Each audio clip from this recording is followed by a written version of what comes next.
નમસ્કાર મિત્રો, genius education add એમની નવી પ્રોડક્ટ રજૂ કરે છે પાયથાગોરસનો પ્રમેય મેગ્નેટિક બોર્ડ પર.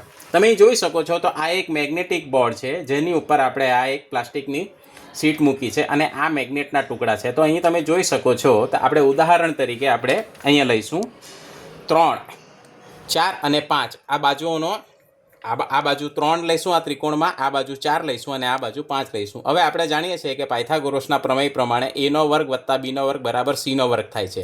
તો અહીં તમે જોઈ શકો છો કે અહીં 9 ખાના છે, 3² 9 છે. તો આ રીતે આપણે 3×9 મેગ્નેટના ટુકડા અહીંયા ચોંટાડ્યા છે. હવે આ જોઈશું 4, તો 4×4 એટલે આ 16 ટુકડા જોડ્યા છે. હવે 3² + 4² અહીંયા ઉદાહરણમાં આપેલું જ છે.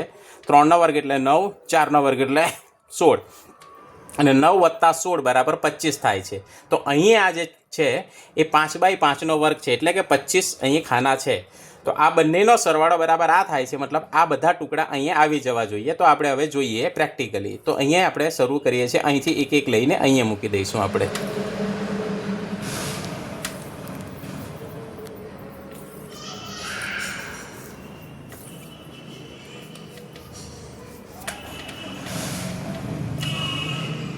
તો આ રીતે આપણે આ પહેલાં શરૂઆતમાં આ 16 આપણે જોડી દઈએ.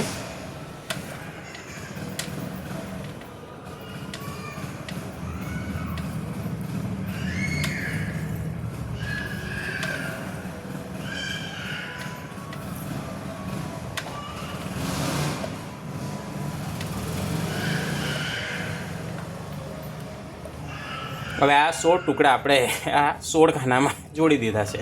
હવે આ 3² ખાના બાકી છે તે હવે આપણે જોડીએ.